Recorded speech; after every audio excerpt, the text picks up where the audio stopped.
حضرت جنید بغدادی دجلہ کے کنارے جا نکلے اور آپ کے شاگرد بھی تھے آپ کے ساتھ، تو وہاں بہلول ملے۔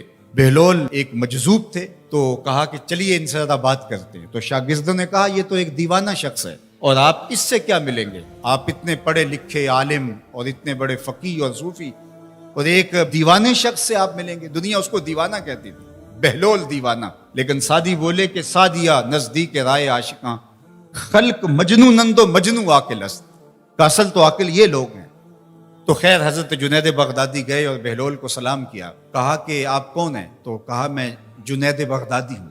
تو کہا کیا کرتے ہو؟ کہا کہ میں پڑھنے پڑھانے کی ذمہ داریوں میں لگا ہوں۔ تو آپ نے فرمایا کہ کھانے کے آداب جانتے ہو؟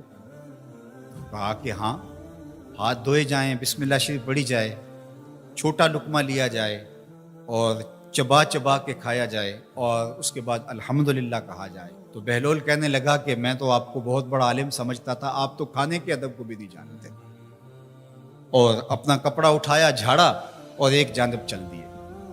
شاگردوں نے کہا ہم نے آپ کو کہا تھا کہ اس شخص کے پیچھے جانے کا کیا فائدہ، یہ تو دیوانہ شخص ہے۔ تو کہا نہیں میں اس کے پیچھے چلتا ہوں۔ پھر آپ اس کے پیچھے بھاگے۔ تو پھر بہلول نے پلٹ کے دیکھا، کہا کہ کون ہو؟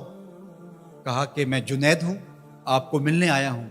تو آپ نے پھر ایک سوال کیا، گفتگو لمبی ہو جائے۔ تیسری مرتبہ بھی جب وہ اپنا دامن چھاڑ کے گزرے تو پھر آپ آگے بڑھے۔ انہوں نے پوچھا کون ہو؟ انہوں نے کہا کہ میں ایک عام سا شخص ہوں، تو آپ کے پاس جو ہے وہ سیکھنے آیا ہوں۔ تو کہا کہ میں نے تم سے پوچھا تھا کہ کھانے کے آداب کیا ہیں، تو تم نے یہ بتایا تھا۔ کہا جی میں نے تو یہی پڑھا ہے اور میں نے یہی بتایا ہے۔ تو کہا کھانے کا سب سے پہلا ادب یہ ہے کہ لقمہ حلال کا ہو، باقی لقمے چھوٹے چھوٹے توڑ کے کھائے یا چبا چبا کے کھائے یا جو ہے وہ پانی پہلے پیے یا بعد میں پیے، کہا یہ باتیں بات کی ہے۔ سب سے پہلا ادب کھانے کا یہ ہے کہ لقمہ طیب ہو، لقمہ طاہر ہو، لقمہ پاکیزہ ہو۔ اللہ اکبر۔ تو ہمارے رب نے ہمیں پاکیزہ رزق کھانے کی تلقین فرمائی ہے۔